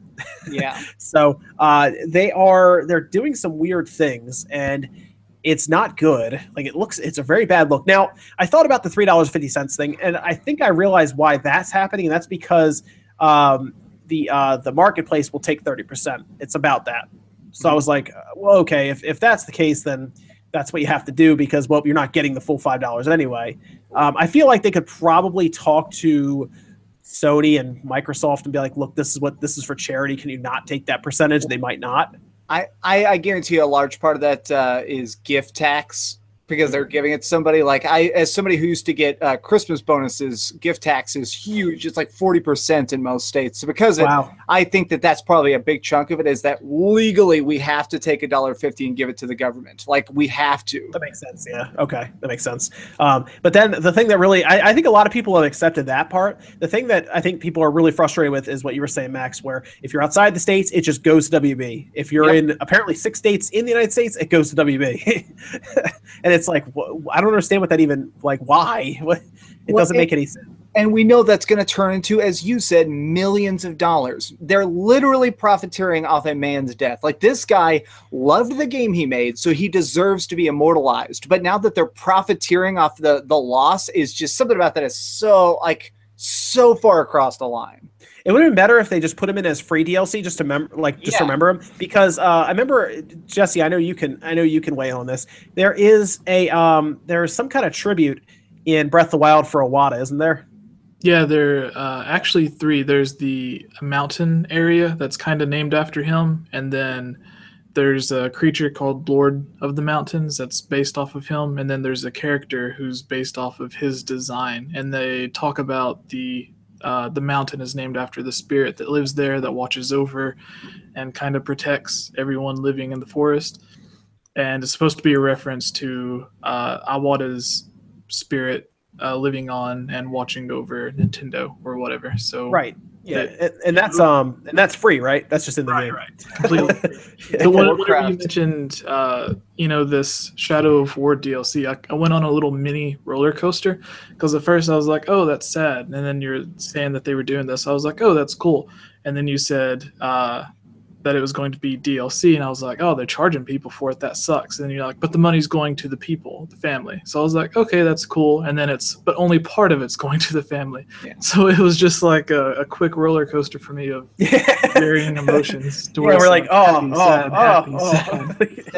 There was one of the head developers of World of Warcraft, unfortunately had pancreatic cancer, and he lost his battle, and during his treatments, his body would be very, very weakened. And since he loved his own game so much, he would sit and fish in this peaceful part of the map to make sure no one could bother him. And a lot of his guildmates would come and fish with him. And when he passed away, they actually made a gravestone for him at that lake. And it said, like, I'm always here to cast my line or something. And it's like such a touching, perfect memorial. So everybody across the world can enjoy this guy's hard work and what he loved. So when I see a company do it so right and then a company do it so monumentally wrong, it's like, we have good examples of how to do this. Why are you screwing it up on purpose? Yeah, like we were just talking about with Iwata, he was obviously pivotal in the Zelda development along with several other people. And then this guy, Mike Forgy, is extremely pivotal in the Shadow of War development. And the first thing I guess that comes to their mind is to charge for. There's already a donation site set up for his family, and it is raising money, which is good. I feel like the family, while they appreciate the money, even like a tribute, just him being put into every single game as, like you said, Jesse, maybe somebody you come across or a location named after him, even that is fine. Yeah, so it is a shame. I don't know everything that's going on internally, obviously, but it is a shame. Yeah, well, especially clearly the guy loved the game so much. This is something they're not talking about as much, but part of the guy's name comes from a bunch of people in the development team loved the game. They were making so much they made their own band and made up like music that would fit the game. Like that isn't in the game at all, but they called themselves the Orc Hunters as their little like development band. And so the fact that like, I don't know, just seeing that much passion get turned into like, cool, we'll just take that name and put it on the DLC. It's like, bro. It says he actually visited the doctor for a migraine, and in that visit he learned he had glioblastoma. Yeah, which is crazy. You go to the doctor for a migraine and you learn that. This is all on the You Caring site, by the way, that's set up. It's an actual like crowdfunding that, by the way, I don't know who set this up. Oh, okay, Eric Evans Carlson. I don't know if that's WB at all.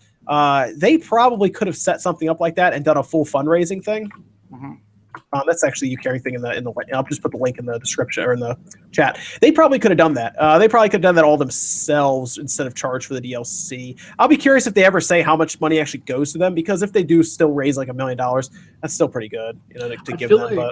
I I feel like there was something similar with one of the Fast and Furious movies. Whenever Paul Walker died, they had all the sales of or a portion of the sales of the DVDs and Blu-rays go towards whatever foundation or charity that he was a part of. And it seems like they could have done something similar with this. I think the other problem a lot of people have is if you watch the trailer, the way that they tell you what's happening and then the fine print that's very small, by the way, is two different things. Like they basically say, wow, all this money, $3.50 is going to go towards them because, there's tax of some kind. But then in the tiny little print, it's like everyone outside the United States, the money just goes to us. And then these 6 states, the money just goes to us. But then everything else goes to them.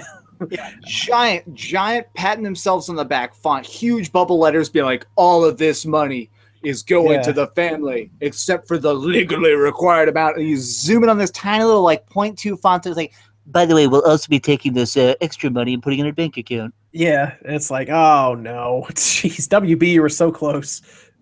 You almost did good. Oh gosh, let me see how much more time is left in this drawing. I think the drawing is going to be up in 25 minutes. Sorry, I was trying to do math for a minute there. 25 minutes. So if you haven't already, check the description. There's a link for Mario Kart 8 Deluxe, so you can enter for a chance to win that, courtesy of Ukester.com. Very nice people. So check that out. I just want to tell everybody before we get close to the drawing that happens. People were asking. I guess we can turn to the chat actually. See what anyone's talking about leading up to the drawing, and then we close it out. So if there's anything in the chat that looks good to you guys, I saw somebody was asking about the Splatfest that's going on, where they kind of give you two different sides of decision. I think right now it's flight or invisibility. Yeah. So which ones would you guys go with? I'd go with invisibility. I'm not gonna have time to play it, but I'd choose invisibility probably. No, you want to take flight where you can save on all that airfare?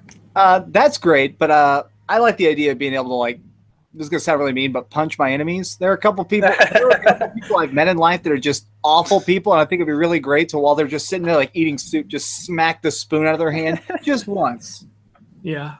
For me, it comes down to, right now, it's not a power, but something everyone can do. You can run, sprint, jog, whatever. That takes up energy. You get tired after a while. Is the same thing going to happen if you're flying? Are you going to get tired, run out of energies where you're halfway to your destination, 30, 40, 100 feet in the air, however high, and then you're like, oh, I'm so tired, I can't go any further. So you just drop to the ground.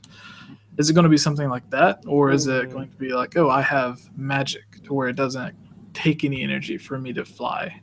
And the same. That's a good question. Is it like working out where you can only do it? We can poke holes in this all day too. Invisibility. Do you have to not wear clothes? Well, there's an old children's book where this kid could be invisible, but only while he held his breath. And so he talks about and run around or hurry up and stealing a bunch of answers for a test and run away Oh man, I don't know. I guess I would go with flight just because it'd be fun. Yeah, I'd go with flight. That'd be fun. I'd save on airfare too. Although I think I'd rather go with teleportation. Right? Yeah. Well, then you theoretically teleport far off places. Scientists say that planet's safe. Well, let me just put on a spacesuit and teleport there for a second and teleport. Well, I treat it, I guess, like the movie Jumper, I guess. Yeah. Before the show started, there was a guy in chat who's begging me to ask if anybody thinks it's theoretically possible for Call of Duty World War II to make it out of the Switch. Probably not by this point, because they'd rather just be. Remember, Call of Duty goes on a 3-year cycle. Yeah. So if anything, the next Call of Duty is the one that would show up on the Switch. They probably wouldn't bother porting it after the initial release date. They would just look to next year's. They might even be working on it now. Yeah. It would be like the equivalent of the lowest settings on PC, probably. Yeah. Well. And the reason I told him I don't believe in it is that every developer has directly said so far, all the head directors have just been no, at this point, it's way too late. The game is completely done for these consoles. We don't have time. We're not going to. Yeah, it's just, you would need it takes a while to do Call of Duty. Like I said, it's a 3-year cycle. So if anything, you might see next year's Call of Duty on it, but I don't even know if they had got their Switch stuff in time even for that. Yeah. So it's going to be interesting to see. Also, I guess it also depends on the developer. Who's next year? We just had who is this year? Sledgehammer was this year. Treyarch next year, or is that Infinity War next year? It's Infinity War next year, I think, because Treyarch did Infinite Warfare. Okay, gotcha. Yeah, so that'll be maybe Infinity Ward can get it done. I don't know. I'm actually more surprised, believe it or not, that they did not put Call of Duty Modern Warfare 4 on there. Right. Or Call of Duty 4 Modern Warfare, I'm sorry. Yeah. I don't know. I still don't know if they ever will. I think they lost a lot of money putting Black Ops 2 on Wii U, and Activision is kind of the company that never forgets. That's true, but they are doing loot crates though in that one. It's almost like we'll make money somehow or at some point if people keep buying these things. But yeah, I get what you're saying. I don't know when we'll see another Call of Duty game on Nintendo system. I don't know. It's interesting. Have you been playing? So you've been playing a bunch of the World War II beta. Have you noticed the amount of people who are on voice chat being like, "They ripped off Battlefield 1"? I've stopped even explaining to them, like, actually, this was in development concurrently. And it's like, no, fine, just whatever. Believe your fairy tale. I don't have time. Yeah, because these games are 3 years old by the time they come out. Believe it or not.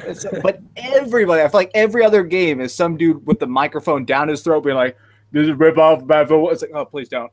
Yeah, it's the way it is. It's I'm guessing the dozens of World War II games that came out years ago are all rip-offs of it as well. Yeah, exactly.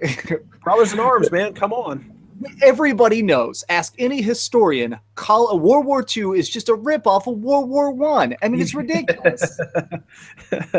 Man, I'm actually more surprised. Yeah, like I said, that Modern Warfare remake should go to the Switch. I don't, like you said though, Max. Who knows how they're going to handle this? Activision is weird as it is. And that game was more expensive than it should have been, and people are so mad at it. Maybe people will just not buy it just to spite them. Yeah. That'd be my take on it. I don't want to buy it technically, but someone asked me, Dreamcast guy, do you still hate ARMS? I've lost interest in it. Yeah, man, I'm still that one guy in the world. I went to. There was like some gaming meetup at a local bar a couple weeks ago, and I was like, oh, I guess I'll just show up. I'm a gamer, and I showed up there, and it was all drunk dudes playing ARMS on projectors. No joke. And I was like, well, okay, this party is not for me. Goodbye. What? They're playing? Oh, wow. Yeah, I always figure people would rather do Mario Kart maybe, or like, I don't know. I feel like there are more games you can play without having to get up and move around. Well, I think that this is like, it was held out of the back of a brewery, and apparently it's called like the Community Brewery, and apparently it's like a giant brewery, and once a month they just open up the doors and the community votes on the event, and everyone voted Nintendo Switch, and for some reason they just had 5 Nintendo Switches and all of them just had ARMS. Jeez, wow. I guess they're going to keep pushing it, I don't know. I mean, it's selling way better than I ever would have possibly freaking imagined.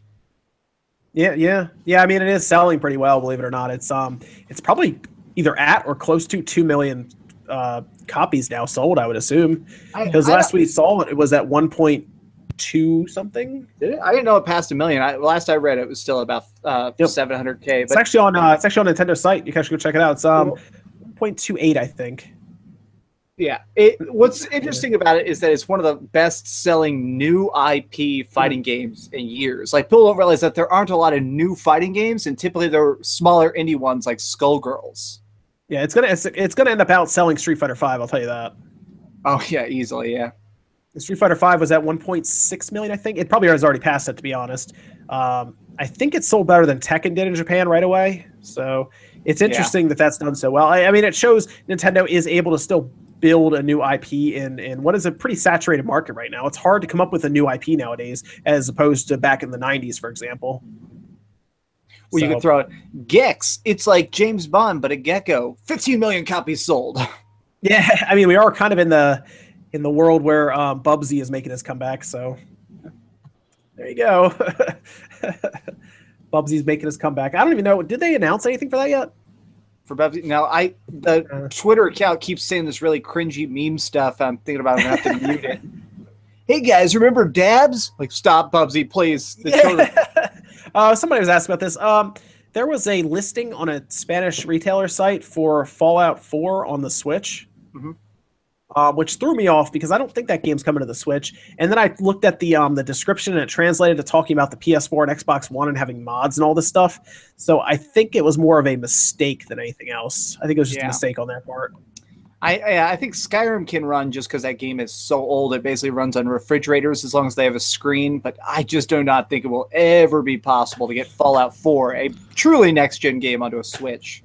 Well, the PS4 has a hard time running it. Yeah, I was looking. The NVIDIA Shield and the Switch have similar CPUs, right?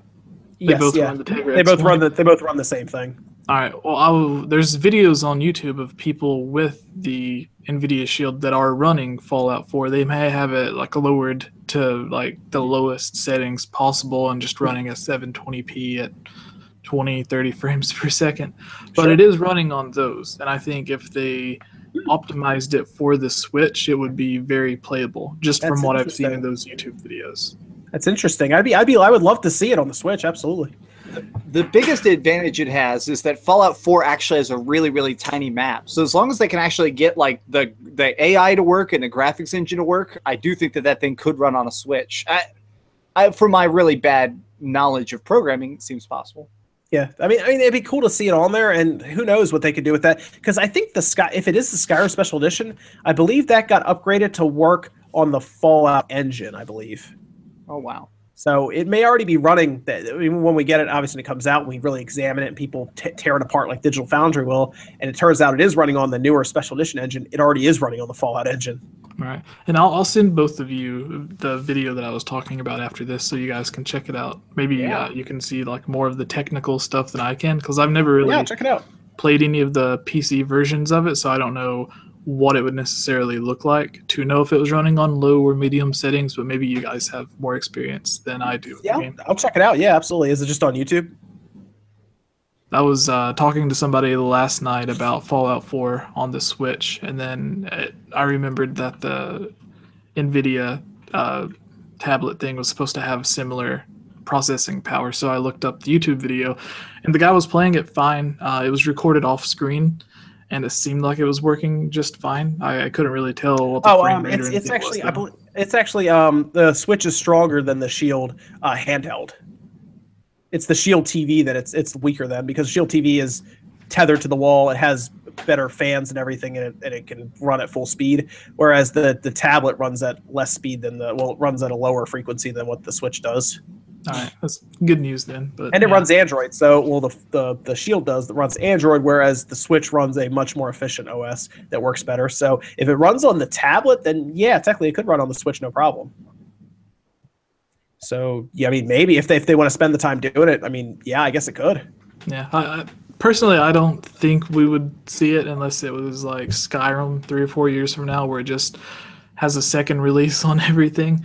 Yeah. I think maybe they would do Fallout 4 like that, but I don't see it coming anytime soon for the Switch, especially with all of the bigger games that Nintendo has coming out, with Mario and the rest of them, Metroid coming next year. So yeah, I mean, it's going to be interesting. I mean, apparently everyone keeps saying there's these announcements still coming. Like, not even from Dave, just other people are saying. Like, the LA Noire apparently is still happening. That's happening on all systems. Yeah, but apparently there's some other third-party games that we're missing, like, that we're not even thinking about, that are going to show up. So it's must be in a Direct. Must be in a Nintendo Direct in, I don't know, 2 or 3 months or something. I mean, it has to be soon, right? October, November? Yeah, it's definitely coming down to the final wire. I mean, you can't exactly have a Direct in November and be like, hey guys, this stuff is supposed to get you excited for January, so don't buy anything now. Yeah, it's I don't know. It's weird. You figure it's soon, unless the Direct is just for next year, kind of thing, you know. So I don't know. It's interesting. Let me see, how much more time do I have left on this guy? You guys could talk amongst yourself for a second. I'm going to see if I can figure out when this ends. I think it ends soon. A lot of people are definitely debating the heck in chat about the exact power of a Switch, and it looks like a bunch of Star Trek talk to me.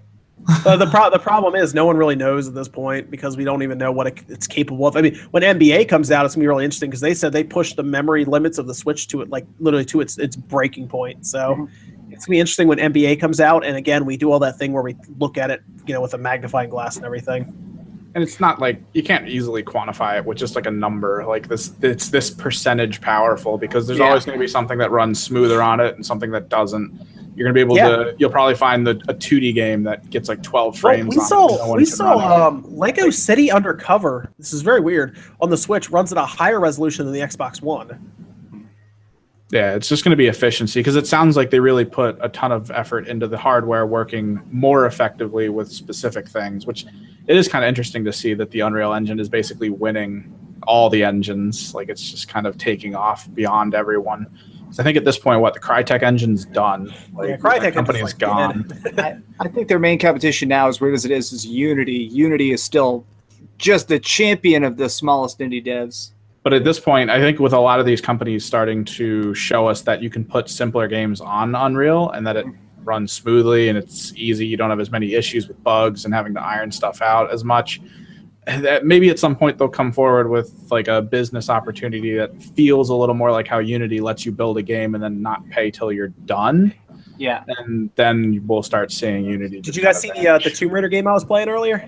Yeah, check that out. I saw the video. I didn't get a chance to watch it yet. But I was watching a documentary. There are dude, it looks countless. insane. There are countless number of games that like random small groups of people are putting out that look exactly like that. I think that's an extremely built-in thing for the Unreal Engine. That way of motion animation, the ragdolling, and all that stuff that I was watching go on with your game. I've seen at least 30 other games look almost mirror-like to it. Yep. It's pretty cool. Max, someone took Tomb Raider 2 and they're remaking the entire game in Unreal Engine 4. They're doing that right now with Resident Evil 2. Yeah, and it's crazy. Like I don't think there's any enemy AI yet, but you can walk around. But Tomb Raider has a full demo you can just download. Yeah, I saw the link. I just haven't had a chance to mess with it. It's pretty cool. It's worth trying out, at least looking around, because it looks insane. Like, it looks really good. I feel like I'll turn it on my PC and it'll just be like, this is it. We're maximum threshold. The graphics. It's crazy. And it's being built by like 5 or 6 people. So it's it makes you wonder. I'll say that. Hopefully Square doesn't drop down the banhammer on them. We'll see. Square is so intermittent. So you kind of have to. A lot of people don't understand. Like when it comes to copyright, like you have to be overly strict. Yeah, because if you let people start doing it, like apparently you actually have no say in like future games to be like, no, stop. And then the precedent of that one company doing it just allows them to do it. As soon as one court case, which is why that whole H3 thing is so amazing for all of us, of like proving like, okay, if you're chopping up video and talking over it, like that is 100% original content and you cannot sue them for it. Yeah. Yeah, that was actually very important. People don't realize how important that was. Let me see. We're just about done here with our drawing. It's got 100 seconds left on the Mario Kart drawing. It's counting down as I speak, looking at it. So did y'all read the actual, I'm sure y'all did, the actual specifics of that Nintendo case? Oh, yeah, we can jump back to that. That's the one that they lost. So how long before they appeal it? I'm sure that they have to. So I was 100% like on the side of the people originally because I was like, yeah, Nintendo, I'm sure they rip off stuff. And then I read the specifics and it's ridiculous. It is the dumbest case I've ever seen. The fact that they won is ridiculous. What happened? You read through like some of the fine print. I saw that I saw that iLife had they had patents on motion tracking for SIDS and I believe like older people like falling over. And that's 100% what it is that they own the exclusive patent for an accelerometer that detects downward force. So basically, even if you technically had a smartwatch and it detects if you fall over dead, they could try and sue you for it. And so since a Wiimote is made to detect when you're playing freaking bowling, they sued them for that and somehow won $10 million, which is the dumbest freaking patent I've ever freaking heard. So I guarantee they're going to fight it and they're going to win. Yeah, I would hope that they would. That sounds really dumb. I mean, they were looking for 144 million, and it got kicked all the way down to 10 million. So that really tells you that the judge, I guess, looked at it and was like, I don't know about this. Yeah. I mean, they took 93% of it away from them or something like that. Yeah. I mean, it's just so ridiculous. Yeah, I would expect them to appeal it like their final one of their closing statements, I guess, on the way out the courthouse, how they always do like statements from both parties. Sounded like they're going to look to appeal, yeah. Yeah. So I completely see that happening. It's gonna be a shame if they win again, because then Nintendo probably won't look to appeal it further. So patent trolls are the worst, I will say that. Yeah. I used to know somebody who worked for a patent troll company. She was a person who helped invent a certain type of connection of intermittent wires that technically could loosely be identified as a router. And so apparently just all day long, They just sued router companies, and she would show up in court, explain her invention, which didn't really apply at all, and then they would just like give them basically $50,000, and that was just her job. It's literally to just all day long show up in court, talk about this amalgamation of wires, get $50,000, go to court. That's wow, geez. Yeah, it's that easy, huh? Yeah, well, and she said that it didn't apply. She straight up said, like, my invention was applying to, like, this type of network. It did not involve routers, but it applies to routers loosely. And so we keep taking people to court, and, like, Comcast, who's building their own routers, just, like, pays the $50,000 to be done with it. And they just do that all day long. Wow, jeez. That's insane. Okay, so, guys, we have a winner for Mario Kart 8 Deluxe. That is, I hope I say his last name right. Matthew Kakayos. Put it in chat. Oh, good idea. Yes. Yeah. I will do. Matthew. Okay. There we go. Yeah, try to read that last name for me. As Matthew Kakayos. It's clearly Kakarot. Yeah, Matthew Kakarot. You have won. I wish I could say that right. I feel bad because I have a hard time saying his name. I'm actually pretty good at Kakalus? Kakaklos? Yeah. Kakadius. Yeah. Well, I have their email here, so I will have to email them. I feel like I have the easiest last name in the world, and everybody still screws it up. My last name is Shockley. The amount of people who call me Chockley or Shockla, it's like, bruh, you're putting letters in this. Jesus. Yes, they won, and then we had, of course, a winner from the Friday, last night. Yeah, so both of them are gone. But thanks to Yougster.com for hooking us up with something to give away. That's all I usually ever ask from sponsors. If you want to sponsor something, just give us stuff to give away because include the viewers in it, reward the viewers for coming by. So. But I guess we'll wrap it up for tonight, guys. We had a giveaway. We had a bunch of stuff to talk about. It was a lot of fun. So let me go around the horn here. Jesse, where can they find you, man? Thing for me is /GameOverJesse. So Twitter, YouTube, whatever, everything is just /GameOverJesse. You can see me talk about a bunch of Nintendo, Zelda. You got anything good coming up? Yes, I've been working on this top 5 video that I did about canceled Mario games did really well. It got over 500,000 views. So as a follow-up, I decided to do the top 5 craziest Mario games that just have really bizarre plots, like Mario is missing, stuff like that. Yeah. I played that a lot as a kid, actually. It's a good game. It's just like if you read the official plot from Nintendo, it's just really, really bizarre. Oh, yeah, even as a kid, I mean, my parents made me play it as an educational game since it had so much trivia and stuff in it. Oh, man. Evan, where can they find you, man? I like it in chat. It's Twitter and Instagram. It's all under Kimmerix Project. I put that everywhere. My YouTube channel is I've kind of slowed down on the videos because I'm just going to start aiming for like better videos. I used to just do recaps of all like my illustration and artwork and stuff. But I kind of want to focus more on just better thought out videos because I wanted to focus on that so we could bring them over to SpawnWave with how we want to do like the more intricate videos for our own stuff, and we'll be doing that a little more hopefully. Okay, good. That'll be good to see. And then Max, where can they find you, man? YouTube.com/Dreamcast guy. I'm actually working on a really big Destiny 2 review, so stay tuned. I'm getting my copy a little bit before anybody else in the world, basically, so expect my review up. I'm going to do like a big first impressions video, like late day 1. So keep your eyes peeled for that. Cool. Yeah, Destiny 2. That's going to be the big thing of the week is Destiny 2. So I think a lot of people are excited for that. No, CND is not live, guys. That's like the question. Like, is CND live? Let's raid. I jumped over there when y'all raided him last week. And it was funny because he was like telling like a story. He's like, it's been such a rough day. My friend betrayed me. What's going on in chat? Spawn. He was like, what the hell? That was so funny. Oh man, that was hilarious, guys. If you want to rate anybody, how about you rate a friend? How about you guys go and run into OJ's stream and just see if he notices that it says Spawn all over the place over there, just for fun. Just for fun, you can hit him for a little bit, and he has 23 people in there now. See if you guys can get over 100 just for fun. So. But yeah, guys, thanks for stopping by again Saturday nights. We appreciate you guys spending some time with us, and we'll see you guys, I guess, next Saturday night, 9 p.m. Eastern as usual.